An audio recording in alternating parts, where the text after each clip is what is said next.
everyone, welcome to Artsonia's After School Art Club. Today we have a fun art project from Sara Farrell, an art teacher from Pennsylvania. Hope you enjoy the video and don't forget to have your artwork uploaded to your Artsonia gallery.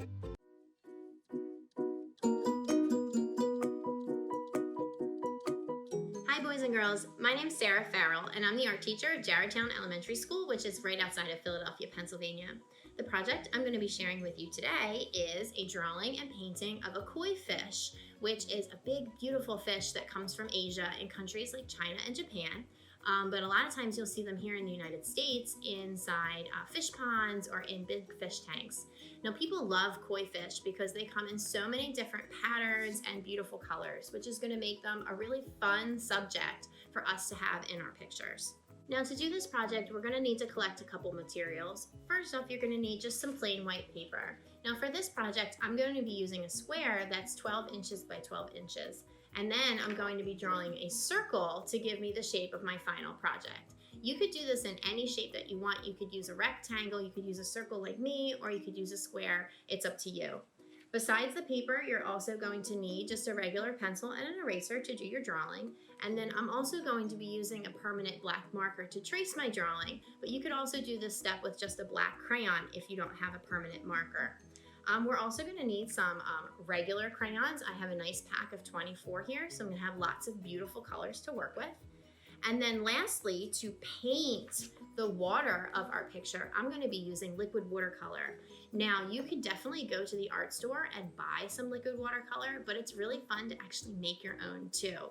Now you can imagine as an art teacher, we use tons and tons of markers in my classroom, and making your own liquid watercolor paint is a great way to recycle your used up markers. All you need to do is take a container. I'm going to be using a jar, but you could use like a regular cup or anything with a little bit of water at the bottom. I have maybe about an inch or two of water in the bottom of my jar, and then you're going to take the lids off of your markers and just stick them into the water. It doesn't even matter if the markers were already dried up. Like these were some ones that didn't have the lid on them, so you can't even color with them anymore. Why not make paint? And now you can already see the water in the jar is starting to start to change to the color blue. Now I could play around with this. I've got a turquoise one in here. I could put some purples in here to make some different shades, but whatever colors you choose, you're gonna wanna let this sit for about 24 hours to give the pigment inside the markers a chance to run out and go into the paint. Here's one I actually made yesterday, and this is the one that I'm going to be using later on when I work on my project. And you can see how nice and dark and rich. This is kind of a greenish blue color, which is going to be perfect for looking like water in my picture. Making liquid watercolor paints is something you can do in any shade. I like using these jars because then I can just stick the lid right on top and open it up whenever I'm ready. And the best part is it cost me $0 because I'm using things that would have just ended up in the trash anyway. Okay. Besides my liquid watercolor paint that I'm making, I also have my paintbrush and I have some paper towels. And it's always a great idea when you're working with paint to put something down on the table to protect it in case things get a little bit messy. All right, once you've gathered all these things, now you're ready to start. So let me show you what we're gonna do. So I had mentioned that I like to do this picture inside the shape of a circle. So I'm going to begin by sketching out a circle on my square paper. You can definitely find something round around your house to trace or ask an adult to help you if you're having trouble with this step.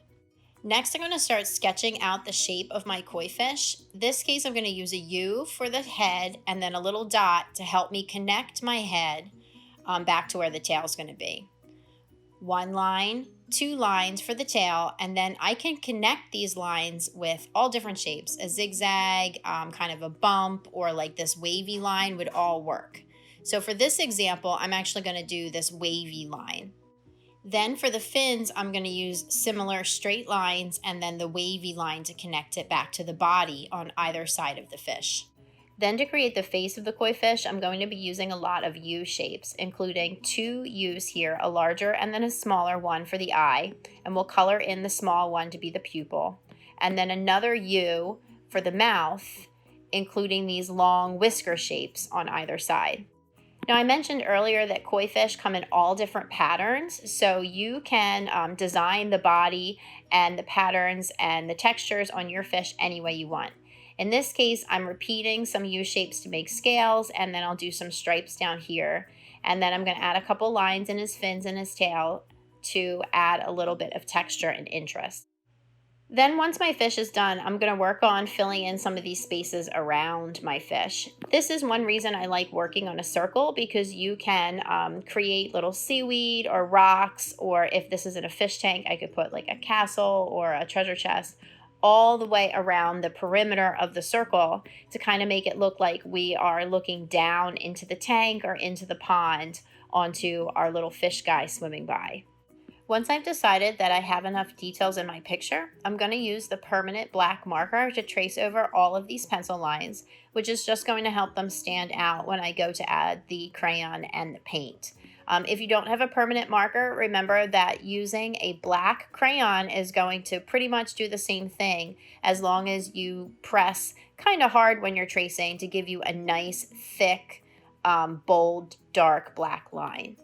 We don't want to use regular markers for this step, because when we go to add the paint, it's going to make the black lines bleed and run, and it's going to mess up our picture.